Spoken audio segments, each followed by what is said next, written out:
right here on RiverBender.com. And as you guys have had us playing live as you're opening presents, getting ready for the family to come over, or you're getting ready to travel yourself, when I think about Christmas, I think about community. And we have a wonderful one, from the community Christmas tree lighting, the Red Kettle campaigns, the amazing work that's done with Community Christmas. There's so much here to be proud of. But when I also think of community, I think of our public library.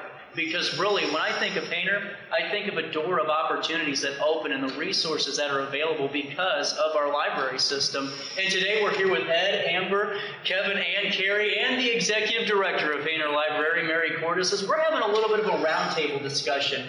And right off the bat, how beautiful is this room? Let's just start off with that. Whenever you walk in here, does it ever get old? Oh. No. Hardly. No. You walk in this room, it just takes your breath away every time. You walk in, and it's like, wow. It's so warm and welcoming. It is. It's like your home. And you walk in here and you immediately feel comfortable. Immediately.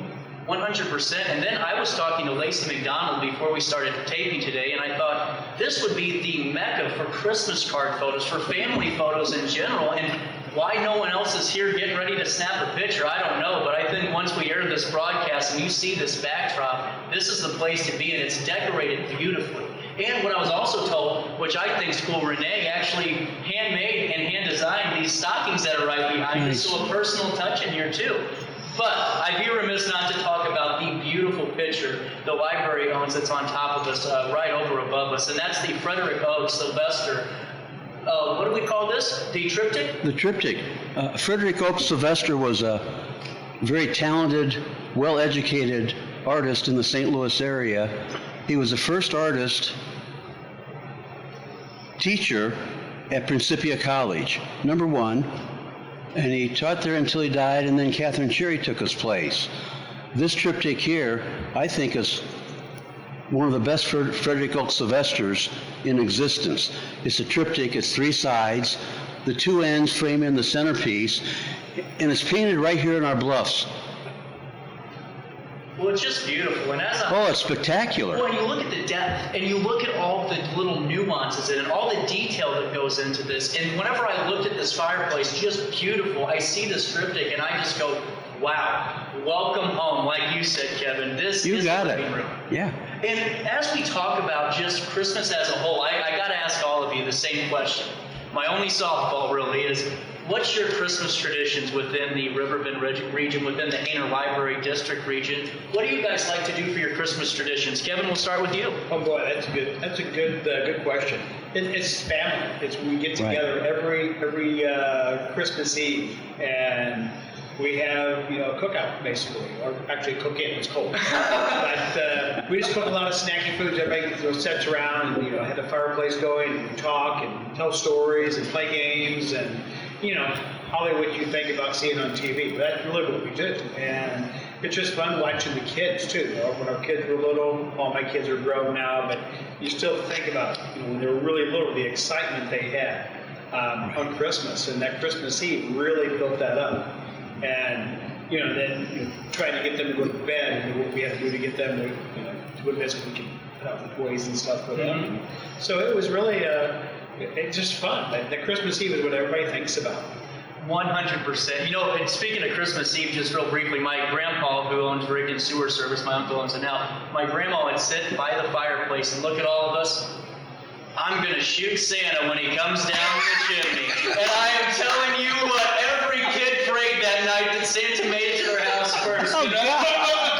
Actually, CJ, one Christmas Eve, I took a piece of felt and I opened the fireplace up, put it on one of the log holder spikes, and then when the kids came down in the morning, they found it and they thought Santa snagged his pants on the as he went back up the chimney. So that's incredible. Yeah.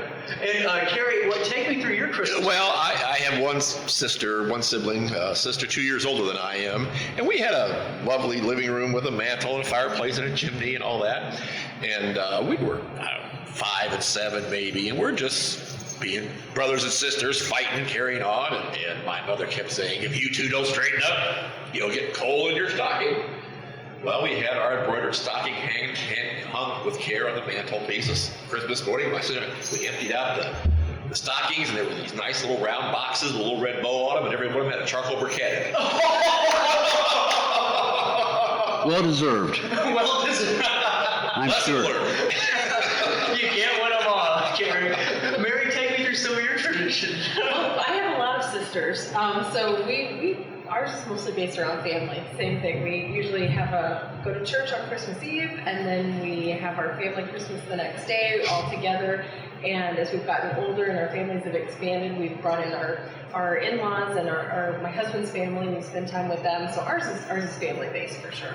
Really cool. And on top of Christian Hill in that neighborhood, that's beautiful. Yes. So we do the Christmas tree burning after Christmas for Epiphany, and we have a lot of neighborhood things going on, and yeah, it's a lot of fun. But and we talk about all the traditions. Our good friend, late Mary Lou Cowsley, she started, I believe, the Christmas tree burning in the sunken garden there off of Bellevue. Mm-hmm. And that was an annual tradition for years and years and years. It's still going on today. Yeah, it's still going on. Not in the same place, though, is it? That's Same like exact place? It's like the garden. But we spent a lot of time planning No, not right there. that circle No, out. not in the actual garden. Thank you. You're welcome. That's a good point. That's a good We point. spent a lot of time in that garden. It's like, oh my God. We spent a lot of time digging in the dirt there, getting that prepped yeah. up. It was on the garden tour this summer. Yes, it was. Very well attended. Really It's good. beautiful.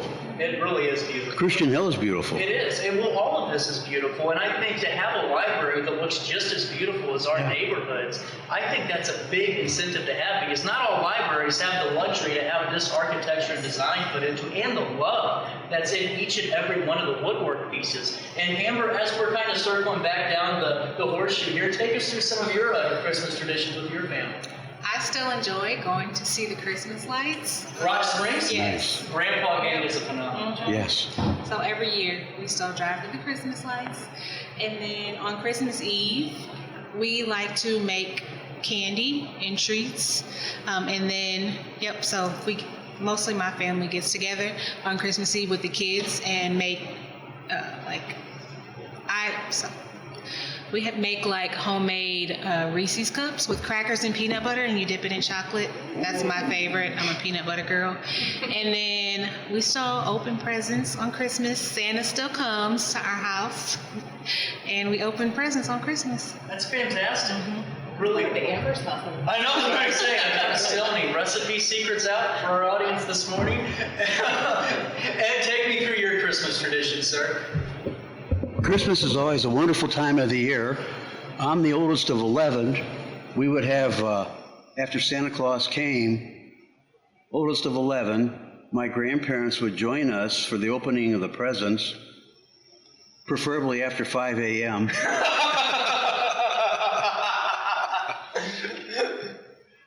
My folks had their hands full with the gifts for everyone.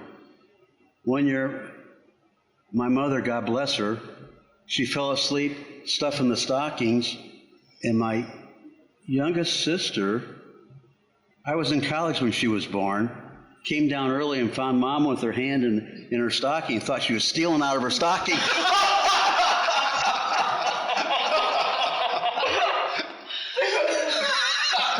That's amazing. And she was crying. And my wife and I, Patty, God love her, lived on Prospect Street for over 40 years in Christian Hill. And the Hayner Library and St. Peter's and Paul's Catholic Church are the two anchors in Christian Hill. And Mr. Jim Beamer, our best friend, one Christmas, he called me about 10 o'clock at night. He said, "Eddie, you got your bikes put together yet?" I said, "No, not yet." He said, "They're really hard. I better come down and help you." So he came down and put our bikes for our kids together, and went home to get his together. And the next morning, his daughter was crying because Santa Claus brought her bike with the handlebars on backwards.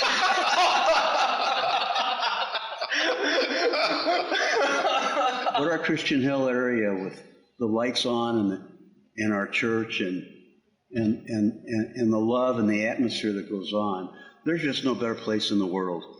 And I've said that before, and even before I came back to RiverBender to the area to do the show, I've always said the most beautiful, picturesque Christmas setting is driving State Street Hill, driving down Christian Hill and seeing the river and seeing, especially when it snows, and seeing that and all the church and then the library. And as we're kind of circling back, touching on the library, it's been a big year for Hayner. We have a new executive director, and Mary, out of the entire year, did you ever think that your career when you started here at Hayner decades ago would lead you to this point? No, 100% no. No, I started as a part-time job. My grandmother's best friend was a librarian here. She was also a school librarian. And a part-time job came open, and she said, you like to read and you come to the library a lot, you should apply. I thought, I'll be here for 2 years, I'll leave, I'll go away to college, and I stayed and went through school here and just love it. Yeah, Nice. Never thought I would be here this long. Well, and as we're talking about the new executive director position, as board members, when you guys were seeing all the qualified candidates, I'm sure there were tons of folks that were capable of the job. What had Mary stick out with her qualities? Because there's a experience, there's a lot of great growth. For all of you, what did you look for whenever you made that decision? I think the decision was made easy for us. Yep. Because Yes. we knew Mary. Mhm. And when Bernadette told me that she was going to retire, and we started talking about, who was going to replace Bernadette, who was the former director, it was like, oh, this is easy, Mary. And Wow. so it really was an easy decision to make for us. And even though we did have other candidates, and we interviewed other candidates, there was just no doubt about it. Mary's experience, what she brought to the library over the years, her enthusiasm, and it was just, we knew this was the right choice. There was no decision there. It was made for us. And I have to tell you, Mary's hit the road running. She has done a fantastic job. Yes. She makes our job a lot easier. In fact, CJ, this library runs seamlessly. Publicly, that's the way it looks. Yep. But behind the scenes, there's a lot of things going on. But that's all done because of Mary and the way and her leadership style. Mary is not afraid, and she does it on a regular basis. She's at the CERT desk helping. And so, if we're short-staffed that day, somebody's at lunch, whatever, Mary's behind the desk. And that's one of the qualities we liked about Mary, is she wasn't going to be the director that just sat in her office. Mary's out. She's engaged with our patrons every day.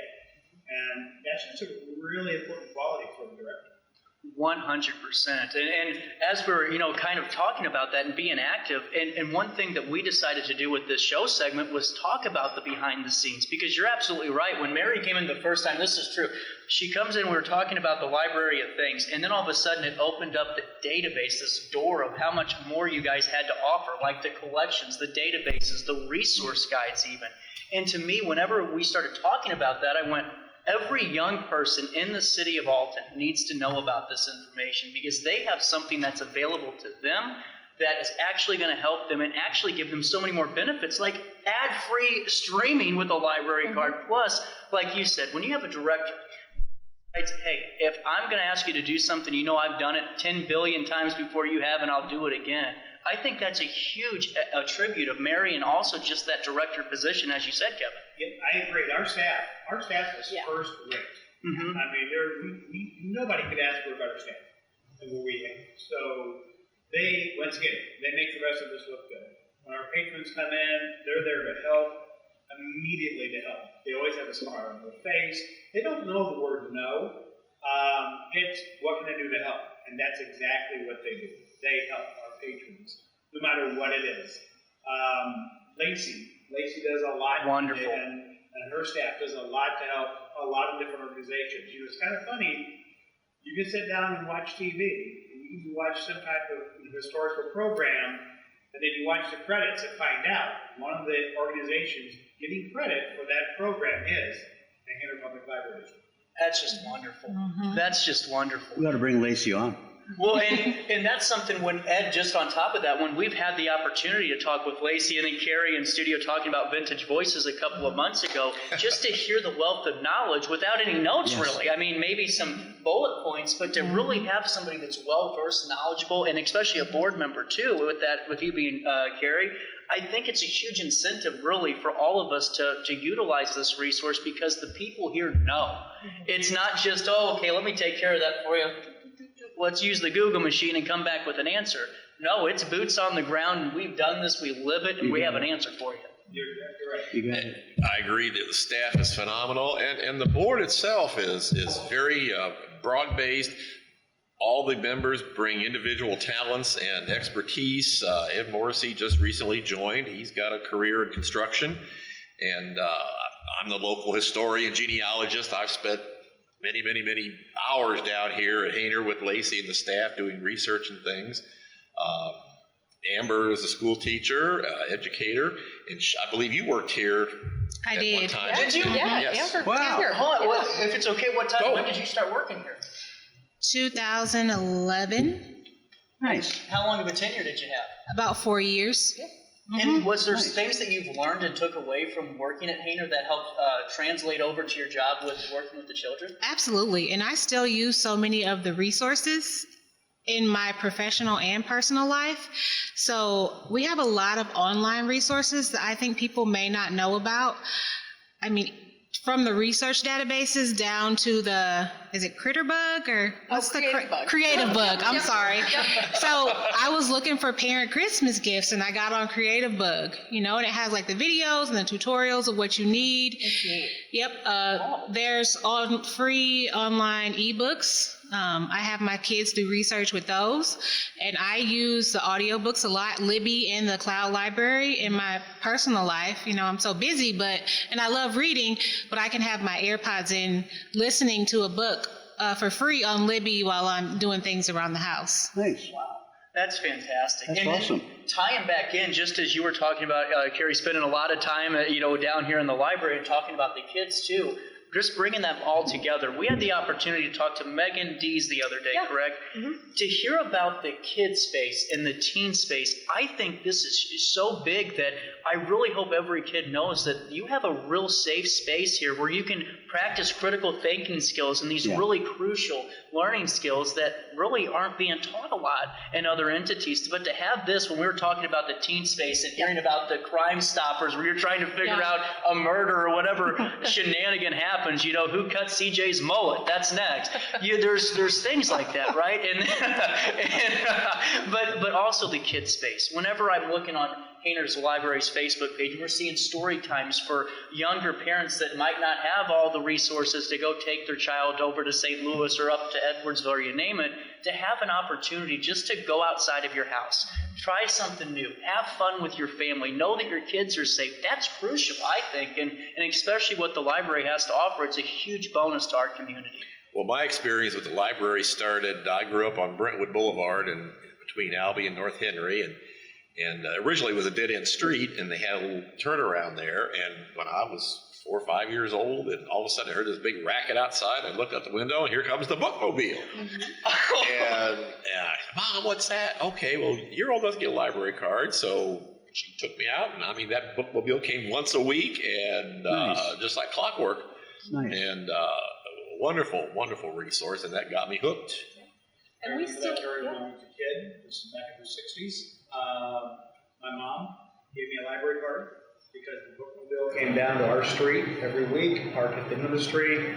We'd walk up, go through the bookmobile, get a book, take the book back, and you really look forward to the bookmobile coming by your neighborhood. Absolutely. When did the bookmobile start slowing down? it was the 80s. It was late 80s, I late 80s, remember early it 90s. as a child. I remember it too. The bookmobile was old, needed to be replaced. We looked at the cost, and we made the decision not to replace the bookmobile. Mm-hmm. But at the same time, remember that we already had a facility at Alton Square. But we also thought, the community still needs more than just the buildings. True. And so Stephanie Munson, who worked here for forever, she came up with a program for homebound. And so we we took books out to people's homes. So literally took them out to their homes. We took them to hospitals, to the nursing home. So our homebound community and others, and you didn't have to be older. It could be a mom that can't get out of the house because of having little kids. Yeah. And so Stephanie would pack up her vehicle, and she would take those books to people's homes into the hospital. Well, and We how still do that. do you still do We that? still have the homebound program, and it's for anybody that is permanently or even temporarily unable to get to the library. We will do a delivery service still. How important is it, in your guys' opinions, all of your perspectives here, to know, for the community to know that no matter what, Hayner's going to be there for you whenever they can be, and this resource will be there for you, regardless of a disability, regardless of, whether or not maybe there's some potholes in the street, or maybe there's some type of transportation issue, or maybe it's financial, those resources aren't there. How important is it for all of you when it comes to that question alone, for the community to know we're here? Well, I think one of the things this board is really concentrating on is outreach, expansion. We started a pop-up program out at the Foster Township Hall, because the Hayner Library District encompasses basically Godfrey, Alton, and Foster Townships. And so a good part of our patrons live out in the Foster Township area, and so that was a way we thought maybe could reach out to those folks out there in that part of the district to offer our services. I'm sorry, go ahead, Oh, Mary. no, I just was going to say, and that was successful. I think we're going to do it again next summer. We did it this summer as a pilot program, and I think we're going to expand it next summer as well, and reach out to Foster Township residents too. I think it's very important. Actually, we do so many other things too. Because if you go out to the Nature Institute, we have along the trail there's placards that are about different issues and stuff. So we're really trying to get information out to the people, and in their different environments as well. So it's very important that we're here for the people of the community. That's why this library was created. That's why John Hayner gave this building to the library, as a memorial to his wife, Jenny D. And so we're living that legacy of John Hayner and Mary and Jenny D. Hayner. And I'm sorry, Kerry, but I also, as they were talking about getting out in the community, if anyone wants us to come out and talk about the services and the programs that we offer and the collections we offer, I'm always happy to do that. So if you want, you're looking for a speaker or someone to come and talk at your local group or organization, we'd be happy to do that, and people can just give me a call. Mary spoke at the North Alton Godfrey Businesses Association last month, and my God, I'm a newbie on the board, but all the things that Hayner provides, it took her at least 5 minutes. What a great presentation. It was, Thanks. and that was at Roper's, correct? Yes, sir. And Ed, you're right, because we were sitting there, and Kevin, were you at the meeting too? I missed that meeting. On and on and on. I couldn't believe it. I was sitting back there, and I forgot who I was talking with Wow. at the time, but I went, is there a pause here? No, I was trying to roll through everything You we were? did, and they said you have 10 minutes, and I thought, all right, and I had my bullet points. And Good ran job, through hon. them. So, yeah. Well, let's hear your bullet points. And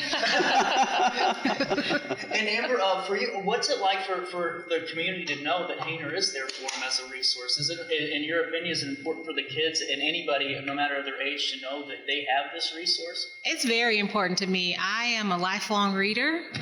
I loved reading then. I love reading now. I remember my first memory of the library is when this was the children's library. Yep. The desk was back there, and then I just remember having my Matilda moment, when my mom gave me my card, and I was so tiny, and she's like, well, you can go check them out yourself. So, I believe that reading and literacy, this is the teacher in me, is so very important, and the library seeks to find ways that are engaging for young kids, like the summer reading program, and like you mentioned, all the activities that they do with Teen Space, and the other activities in Kid Space for the even, from birth, essentially the story times and the other programs that they have. It's also important to me. There you go. And with that being said, too, I think it's really unique to have the perspectives of different individuals throughout the community. A teacher, someone in the construction trade, and then Kerry, a historian, and everything that you've been able to accomplish, and Kevin in the real estate field and everything else that you've been a part of. To have all these different perspectives, I think is needed to really have the best library district we can have. And how many people are on the board total? 7 people. 7. We have 7 board members. And with that being said, how long have your tenures been on the board? Ed, I'll start with you. You're the newest one on the total. Yeah, I'm a newbie. How long have you been on the board? I was elected this spring. This spring, so about 6 months now. About that, yeah. Awesome. And Amber, how long have you been on the board? About 2 years. Really cool. And Kerry? Well, lifelong, politically active person, worked for the county for 30 years. And the one thing that used to make my blood boil was when I pick up the paper and look at the sample ballot and a position that says no candidate filed. And so I happened to pick up, and there was a unexpired term, no candidate filed. So I thought, well, you know what? I'm throw my hat in the ring. And I called Kevin, and I've known Kevin since Boy Scouts. And he said, you'd be good. So yeah. I went over to Edwardsville, and to run as a write-in candidate in Illinois, you have to fill out a statement of candidacy and file it at the county clerk's office in order for any write-in votes to count. So that eliminates the Mickey Mouses and the Donald Ducks and all that. The Colonel Sanders, yeah. Santa Claus. The CJ Santa Claus. Masello. Yeah. So it's 15 minutes before the deadline, and I thought, if somebody else shows up, that's fine. Well, nobody showed up, so I'm filling out the paperwork, and Debbie Ming Mendoza, the county clerk, and formerly the assessor who I worked with, she walked up to the counter. She was like, she's not hiding in her office. She's out there at the desk, working the counter, talking to people. Mm-hmm. And so she comes, she goes, what are you doing? I said, well, I'm filling out my statement of write-in candidacy for the Hayner Library board. And she goes, you'd be good at that. And I said, well, now, I know that some offices require a minimum amount of votes. What about the Hayner district rule? She said, well, she said, this is a big if you could fill in the circle and spell your own name correctly, you win. It seems like you did. So I rolled up a spectacular 72 vote margin. That's awesome. And the first election I ever won. And how long ago was that, Kerry? Well, that was 2 years ago. 2 years ago? You're a newbie too. Yeah. So when I was talking to our friend Donnie Huber, I said, I'm going to run as a write-in for the library board. And he said, the library board? Don't you have to know how to read to be on the library board? I said, all these rules. But Donnie, I didn't know what to expect, but it's been an absolute pleasure. I've enjoyed every minute of it. No, and Donnie, that's definitely probably exactly what he said too. And when I do I've also been working, I got called out of retirement to work as a tour guide for the cruise ships. Mm-hmm. And I always talk about, Alton and things, and we were going through Upper Alton. It's a Carnegie Library. We all know Andrew Carnegie, late in life, decided to give away all his money to atone for some of his past indiscretions. So he come in, and they built a library. Well, Upper Alton was a separate village at the time. Well, he came to Alton, and he made a presentation to the fathers and city fathers, and he said, I'll pay for the building, but then you'll have to levy a small tax to maintain it. And John Hayner says, no, we won't. I've endowed the library, and I'm not going to saddle the tax, the property owners here with the tax. And so he turned down. So City of Alton, as far as I know, is the only town in the country that turned down a Carnegie Library. Really? Wow. That's interesting. I didn't know that, Kerry. Wow. That's really fascinating. I think the library at Churchill College is a Carnegie library. Yes, it is. But we did turn that down. Wow. And Kevin, we were talking before we hit record today, and we got going here. You've been on the board for how long? 36 years. Wow. So roughly. A couple of questions come to mind is the changes that you've been able to witness over 3 decades plus. And number one, but number two is, how did you find yourself in that role? Well, it's kind of interesting. The first thing is the changes I've seen have been huge. Mm-hmm. The building across the street was a Tri-City grocery store. And it looked like a Tri-City grocery store. Okay, so in the 90s, we actually took that building down to just the exterior walls. Everything was taken out. That building was completely rebuilt. It was stone, concrete on the outside, it was brick. And so that building was really made into a modern building. This building was completely renovated for the first time. Wow. And in addition, where the alcove is now, that was added. The alcove was there, but there's an addition with bathrooms there. That wasn't there, and the alcove was open, so we enclosed all of that. The library at the mall was just a little, couple thousand square feet, and that has grown now to over 18,000 square feet. And so, I didn't realize it was that big. yeah, That's huge. So a lot of changes that have been made over those years. I've worked with a lot of great board members, Susan Huber and Susan's mother, Sarah Huber, were both on the board. Worked with about 3 or 4 directors. So Jody Morrissey. Jody Morrissey was on the library board. Nancy DeGrand. Nancy DeGrand. And all these board members brought a unique perspective to the board. I actually got on the board kind of like Kerry. I read in the newspaper that there was an opening, that the library was seeking people to run for trustee. So I took out a petition. I wasn't a write-in candidate, Kerry. I took out a petition and ran, and I won. And so I was surprised. People actually voted for me. And after I won the election, there had been a resignation on the board. And the person that I beat was appointed to fill that vacancy. What I didn't know at the time, that vacancy was my Uncle Bill. They lived down the street from Ed Morrissey on Prospect. Yes. Yeah, the Body Bush He house. had built a new house outside the district, he and Norma, and so he resigned from the board. I knew when I was a kid that he was on the board because he actually was on the board when the district was created. And so Really? he served on that board until he resigned, and then, unbeknownst to me, I ended up getting his seat.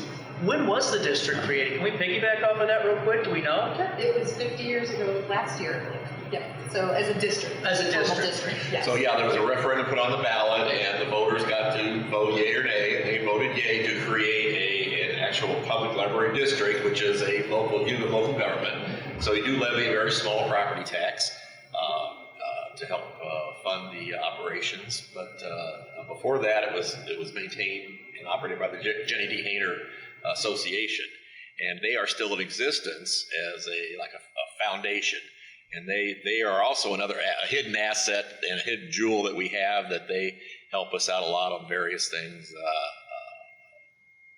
various programs. And I want to talk about some of those hidden resources a little bit more in a second, but I also think it would be really cool if we could talk about how the layout and how the format of your board meetings work. Because for so many of us watching from home today, this might be the first time we're learning about, the Hayner Board of Directors. And with that, what do your meetings look like, and how often do you meet? Well, we meet every month. Okay. Our meetings are open to the public. At the beginning of the meeting, the public has the opportunity to speak. There is a limitation on that time frame, but they have the opportunity to speak. And then the board, we have committees, and then throughout the month, the committees meet as needed, and the committees really do the behind the scenes work. They're doing right now we're looking at this building and some upgrades to this building, specifically on the outside. And so the building and equipment committee, which Ed is on, And Kerry.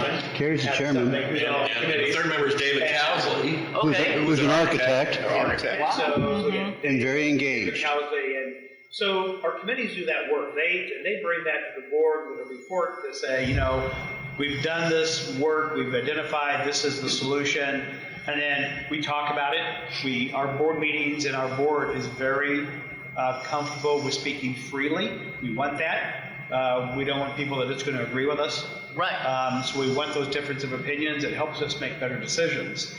And then we make a decision. And then we move forward. And so we have Mary gives her report at the end of that meeting. And so I hope it's a very well-ran meeting. They run about 30 minutes or so. Usually the duration, maybe a little bit more, depends on how much Kerry talks.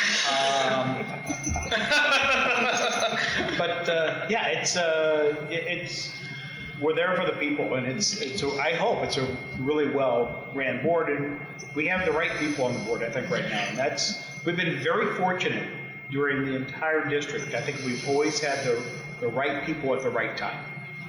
And as a unit of local government, we're subject to the Open Meetings Act, and also all the agendas, the minutes are all available online on the library website. So if the folks are interested in how the nuts and bolts operates, they can go and read when the upcoming meeting is, what's on the agenda, the minutes from the prior meeting.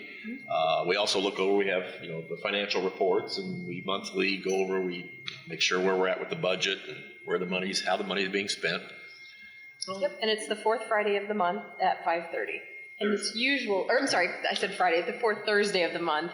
Come on, Mary. I know. It's been a long day, Ed.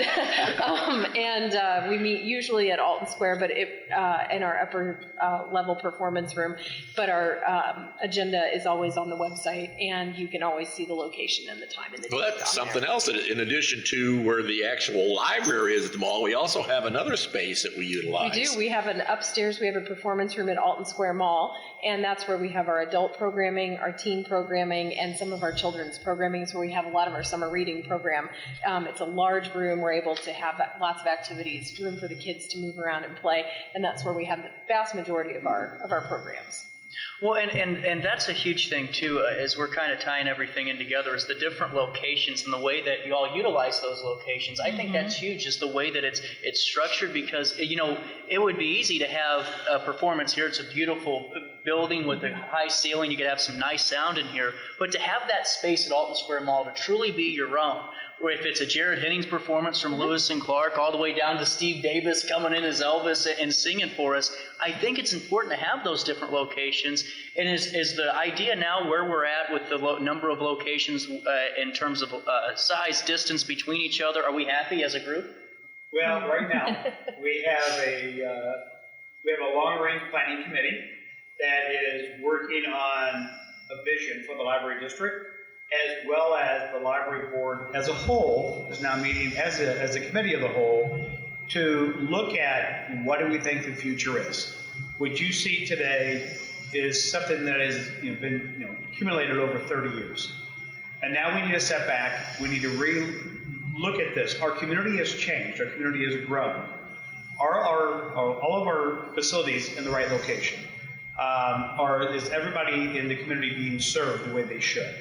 And we're looking at that now. We're trying to make those decisions. What do we need to do in the future? This building will always be here, okay? Will always be here. But, and I'm not saying other buildings won't be here, but we're looking at those now to say, do we need another facility? Do we need, instead of one big facility, do we need a few smaller facilities? What do we really need? And we're going to look at that over the next year. Our lease at the mall is up in 5 years. And so we have some decisions to make between now and then. And I don't know what those decisions will be. We will be involving the community in those decisions. Really good. And so, but we're just trying to make that decision now, and it's going to be a lot of work. But I know our board's up to it. Well, and the demise of the bookmobile kind of tied in with the beginning of the internet, and the brick and mortar situation versus what's available online. How do we keep ourselves relevant? How do we make these programs available to the folks? And basically, what's the consumer wanting, and how can we provide those needs to the consumer, our patrons? And Kerry, you're right, because if you think about the library today, historically we think of the library as books. But right now we have 20 laptops and the hotspots that you can check out. So if you're somebody that maybe you're going back to school, or if you're in school, a kid in school, and you need a laptop and don't have one, there's a laptop here. There's hotspots that can be checked out. There is other things that can be checked out, household tools that you can check out. You think about if you go to Lowe's and you want to buy a new saw, you go to St. Pete's and you want to buy, a new whatever, and look at the cost, you think, wow, I'm gonna have to spend $200 for that. Or you come around the library and check it out. Exactly. That's my favorite additions, the library of things. I'm telling you what, I think this is the coolest thing ever. Yep. So you can test drive it. CJ just woke up. animated. Well, the thing is, I mean, as somebody that, when I'm in school, I had all these projects, and the honors classes, they have all these projects. You have to make things, you got to do these demonstrations, and by the time you go to Walmart, you get home, you take it into school, well, you only needed it that one time. Now you got to go and try to return it and fight the customer service line. Good luck. You don't have to worry about that anymore. And it's the library being there for the individual yet again. And I think that's a huge component to Hayner Library. Yeah, that's how the Library of Things started. We started having patrons ask us, do you have this? Can I borrow that? Started with projectors.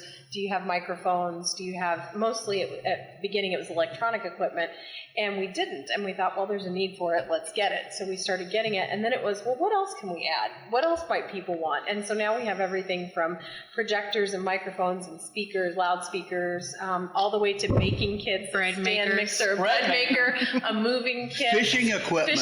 Fishing poles. Telescopes. Telescopes. Oh, the telescopes are laptops, wonderful. hotspots, Yeah. Wi-Fi. Podcasting Ghost hunting equipment. kit, podcasting equipment, baking, you name it, Recording we've got it. studios. And we're getting ready to start adding more items in the spring. We're going to add another round of materials, toolkits, car equipment, a fish finder. I mean, you name it, we've Oh, I want got that. it. And we have Fish finder might not make it to the Right. library, And I think. if you go to our website at HaynerLibrary.org, and there's at the top of the page, there's a library of things. You can click on it, and it lists everything that we have and which location you can check it out from. And what's that address again, Mary? HaynerLibrary.org. Pardon me? HaynerLibrary.org. Thank you. You're welcome. So why don't we do this? I know that we've been talking for a little bit. Why don't we take a quick pause here? As we come back, we'll take a quick break, and all of a sudden when we come back, we'll talk a little bit more, and then we'll wrap up our Christmas morning, because I'm sure that you guys are ready to go to church if you haven't made it there already, or you just want to sit there, mix and mingle, and let the bells jingle. We'll take a quick break.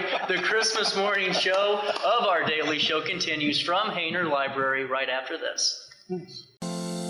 Is it time to buy, sell, or even time to consider a short sale of your property? Meet Lisa Webb, owner of 3rd Street Realty. This local, women-owned, family-operated realty group has over a decade of experience in foreclosures, first-time home buying, and so much more. 3rd Street Realty prides themselves on holding your hand through the entire process. Let their expertise guide you to your dream home. Visit 3rdstrealty.com and start your journey with Lisa Webb today. I just got a new air conditioner. Top of the line. I bet mine's better. It's so efficient and quiet, I hardly know it's running. I've got you both trumped. I've got a Linux. So do I. Barrett Heating and Cooling carries Linux products to meet any budget. Don't gamble with your energy dollars. Call Barrett Heating and Cooling and start saving today. Lennox. Innovation never felt so good. With over 20 years of experience, Wilson's Tree Service has the expertise to handle all of your tree care needs. Licensed and fully insured, their team of experts are dedicated to providing reliable service. Plus, with a 24-hour emergency service line, Wilson's will always be there for you. Don't risk tackling that timber by yourself. Trust the local professionals at Wilson's Tree Service. Visit treeservicealtonil.org to get started today. Welcome to Evergreen Place, a community that embodies joyful living, independence, and financial freedom for seniors. If you're looking for a full day of activities or to relax in your apartment, we have you covered. Located on the Alt Memorial campus. To know us is to love us. Experience the difference at Evergreen Place.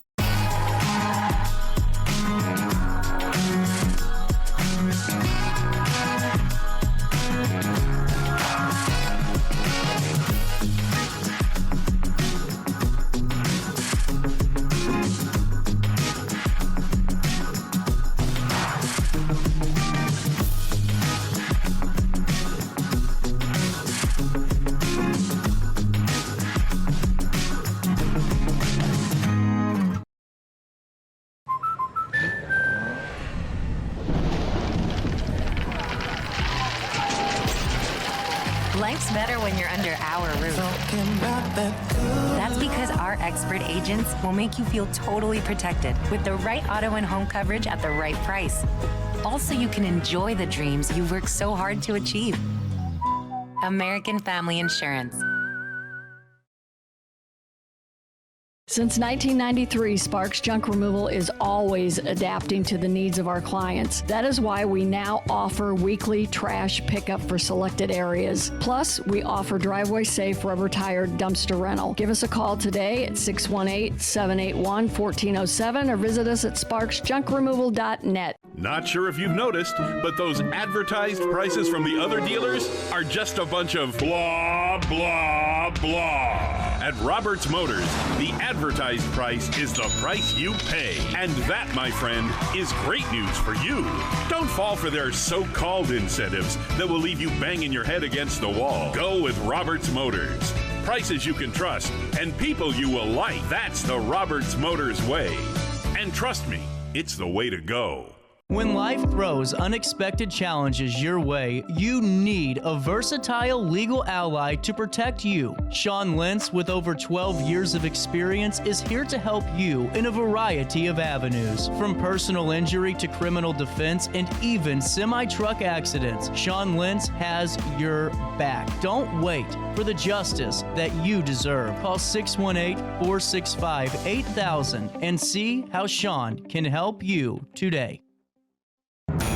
Welcome back to our daily show. Here's CJ.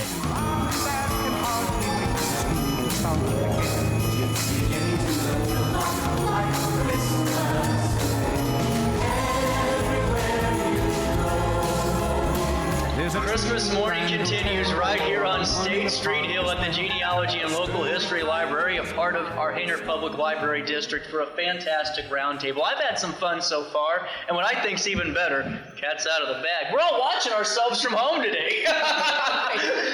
You know, as we're coming back, and we're just kind of wrapping this Monday morning up, this Christmas morning, I wanted to make sure we focus on a few of the things that we needed to get across. And before I do that, we started the conversation talking about this beautiful picture above us.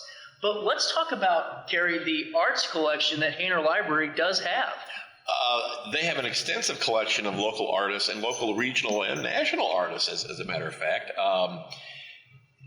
Many of these artists I knew back in the day when I was on the board of the Alton Area Landmarks. We started, as a fundraising, we started having art fairs down here on 3rd Street.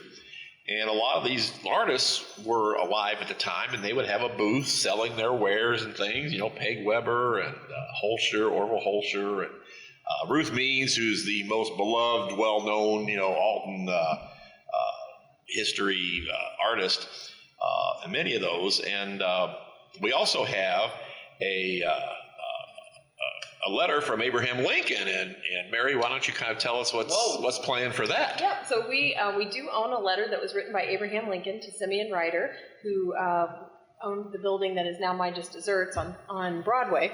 And so we decided that's in our collection, and it sits in our safe deposit box. But we thought, you know, it belongs to the people of the district. We want everybody to be able to see it. And it's a neat piece of history. So we've decided to bring that out on February 17th. It'll be in the newsletter, and the newsletter will be coming to everyone's home shortly. But you can come to this building at 401 State Street. We will have the Lincoln letter out for display that morning, or actually that day. And patrons can come by and take a look at this piece of history that belongs to us here in the district. And we'll also have some other activities for people that day, and we'll have some china that belonged to Mary Todd Lincoln that we also have in the collection. That'll be on display. And then we'll also be having a historian who's going to be coming at 10 o'clock that day to talk about Lincoln and Alton. So we're kind of making a day of it, and it's a way for people to come and view this beautiful building, view this piece of history that we all own as a district, and we thought it would be fun to share that with everyone. And we'll make sure, regardless, to fill everybody in as we lead closer and closer to the 17th of February, because everybody in this community, in this district, will know about it. That's my goal, Mary. This is really cool. It's really neat. And that letter has not been on display. Ever? Ever. Yeah. So, Time the letters ever be on public display. I felt like it was really important for everybody to be able to see it. I think it's neat. I'm a history person, and I think it's a neat piece of history that we own that's unique to our district, and I thought we should share it. So that's just wonderful. Yeah. I mean, it really is. And whenever I hear that, I mean, to me, the way you just talked about it was like, well, yeah, we've seen it here every day. You know, it's in our safe deposit box. But to really have those, you know, artifacts, and that's exactly what they are. That's another reason to stop by Hayner Library and see what's happening here. You know, whenever I was walking in, you see the printing press or one of the pieces of Elijah Lovejoy's printing press, and that's what welcomes you into Hayner. It's the history. And I don't think our community understands truly how historic our town is. I mean, there was a lot of important decisions made, a lot of important people that lived and strolled right on these streets. Well, Alton was platted in 1818 by Colonel Rufus Easton, who was a land investor from St. Louis, but it was incorporated as a town, and you got your incorporation papers from the General Assembly in Vandalia at the time, and Alton was incorporated in January of 1837. We had 2,000 people. Later on that year, some burg called Chicago got their charter, and they had 200 people. Really? Because Illinois was settled from the south north. Oh, yep. They came down the Ohio River, they came up the Mississippi, and so they would start in southern Illinois and work their way up. Fascinating. And what's neat is we actually have, if anybody's interested, we have the newspapers from 1836 that have been digitized, and those are available to view on our website or here at the library too. So we also have a piece of our history digitized for everybody to look at. We also have a lot of our Bob Grawl photos from the Telegraph. So we have the last how many years worth of history in photographs digitized that people can look at through our website as well. So we try to take our history very seriously, digitize it, and make it accessible to everyone. And this has been an ongoing program of digitizing whatever we can find. Well, just the mobile memory lab that was Right. just Yes. here a Right. couple of weeks ago. That was a huge success, it seems like. And as we're wrapping up, I want to make sure the floor is open for everybody. Is there anything that you all specifically would like to point out or address before we say Merry Christmas for now? Well, I just want to thank all of our patrons for coming in every day and supporting the library. And we've, over the years, Amber, you know this from working here, we've made a lot of friends. The staff really loves talking with our patrons and having our patrons in. We have some really great people who come in, and we're always, our door's always open. We always hope that people will come and check it out. And we have our regulars who come all the time.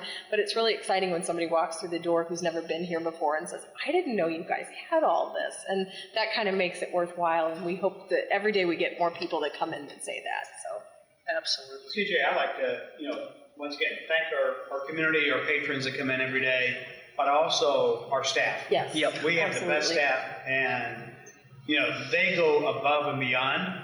Our board members go above and beyond, and I don't think we say thank you enough to them, but I think this time of the year is a really great time to say thank you, and we hope each and every one of them have a very Merry Christmas and a spectacular New Year.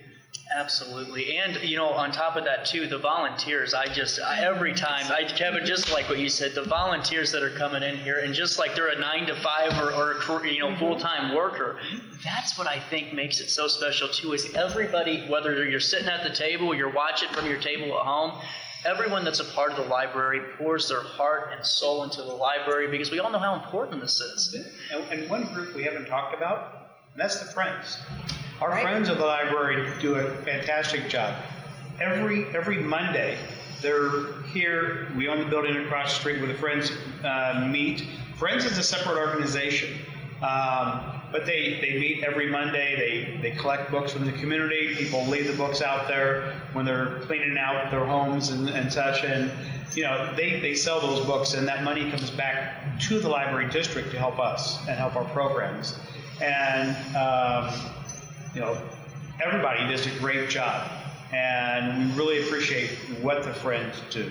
Well, I Carol think Conley leads that group and does a fantastic job, and we really appreciate what they do, and I don't want them to be left out. Yeah, I think we're kind of unique in the fact that we have such an active Friends of the Library, which is a separate entity, plus the Jenny D. Hayner Association that helps us as well. And I don't think there's another library in the state that has such similar programs to help them out. and I know the Friends are always looking for volunteers too. They meet on every Monday, as Kevin said, every Monday, usually from 9:30 to 11:30, and they have a book sale every Monday as well. So anytime the Friends are there on Mondays, you can come and buy books. Oh. And then they also have a book sale the first Saturday of the month from 9:30 to noon. So at the Friends building at 327 State Street. No, I knew they had them on Saturday. I didn't realize they had them on Monday On as Mondays, well. that's when they take donations, and they also have the book sales the same day. Okay. That's incredible. And I'd be Are you remiss. looking for a last-minute gift? We know some people. With that being said, she's over there working hard, Lacey McDonald is, but without Lacey, too, in genealogy, I mean, spearheading the department and just doing some phenomenal work. So even though she's there with her head down, still researching for all of us, I think we'd be remiss not to shout her out and all of the contributions genealogy gives. Yep. And all of our staff, like Kevin said, we have great staff, and we could not do this day in and day out without our staff. They're absolutely the best staff. They work hard, they know our patrons, they know what our patrons want, and they work hard. Well, and the genealogy staff, they've been having some genealogy classes on the second and third Thursday mornings, I believe. And I mean, with Vintage Voices, and I know people who have come from out of town doing genealogy research. And I mean, if you come in and you've got a question they can't answer, this is like a dog with a bone. They're not going to let you leave till they find the answer to what you're looking for. Or tell you where to go to find it. Yeah, and all of our departments are like that. Julie Belk works in our interlibrary loan department, which moves thousands of books a month. That's something. Let's talk about it. If we don't have it, we can get it from some other library. Our kids program, all of our managers, all of our workers, our circulation desk staff, everybody just does a really, really great job. And we're lucky to have them. Before we say goodbye, one last question, and it could be a softball, it could be a hardball, depending on how you perceive it. If you could define Hayner Library in one word, what would it be? Community. Awesome. I like community. It is community. I'd just say phenomenal. I would say service. Very good. There you go. Well, Kevin, Kerry, Mary, Ed, and Amber, thanks for hanging out with me today. I know I told all of you 30 minutes, and I told Mary 30 minutes, but whenever we get to really sit down all together and talk about this, I hope all of you at home realize how crucial our library system is. And honestly, Amber, I'd say the same thing. Community. And when I think of Hayner and I think of Hayner today, I think of Christmas, because Christmas is about the community, and Hayner is all about the community and all of you. So I hope if you haven't gotten your library cards yet, I highly encourage you to. And to join Mary and I on the first and last Monday of the month for another couple of months. And as we have fun in exploring everything that this library has to offer, it's not just a library, it's a resource, and it's yours. So on that note, have a very Merry Christmas. On three, Merry Christmas. 1, 2, 3, Merry Christmas! And try your best to stay out of jail. Oh my God.